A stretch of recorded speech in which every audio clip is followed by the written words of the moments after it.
vakomana takunyazo kuona kuti vanhu vemugovernment chemo ava vakomana vari incompetent.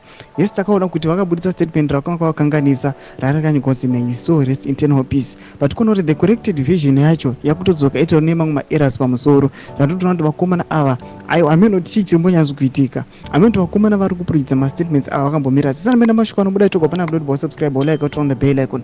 Timita paindo Nick Mangwana anoposta nawo anyora achiti dear advocate Fadzai Mahere, I'm not sure where you got that one. The message you gave from the MOD is this one, and that's different from the one you posted. Panapa aruga correct achiti aiwa secular rikutenderera haisi ratareceiver isu tareceiver this one ramuri kuona irero raposta iye Nick Mangwana, but kuona kuti kuzazi kwachikuko kwatikuna kune nyaya anouya vanyora vachiti congratulations amhlopi instead yekuti amhlope, but kuona kuti vakomana ava tonyazoona kuti incompetence yavo amnoti irreluctance kana kuti chii.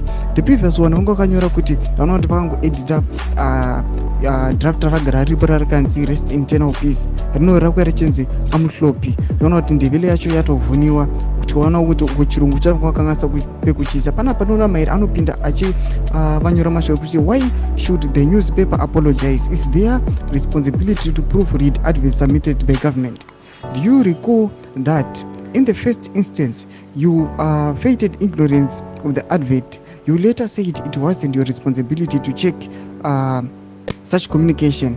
Would it not be better to have an official comms protocol in place to avoid such embarrassment in future? Pana Mahere arikuya achivadzisa basa chiti aiwa zvitori nani kuti mugare mune vanhu aiwa vanoverifya vanyazo kumeka sure kuti mastatements amubudisa aiwa anoenda to the general public akanaka, not kuona kuti the first one rarari wrong, the second one racho raruya achidefenda naro Nick Mangwana achiti aiwa isusu takareceiver iri rakatokanganiswa futi. Zvatiri kuona kuti amene kuti chii zviri kumboitika. Tudze mafungiro enyu pene comment section medu.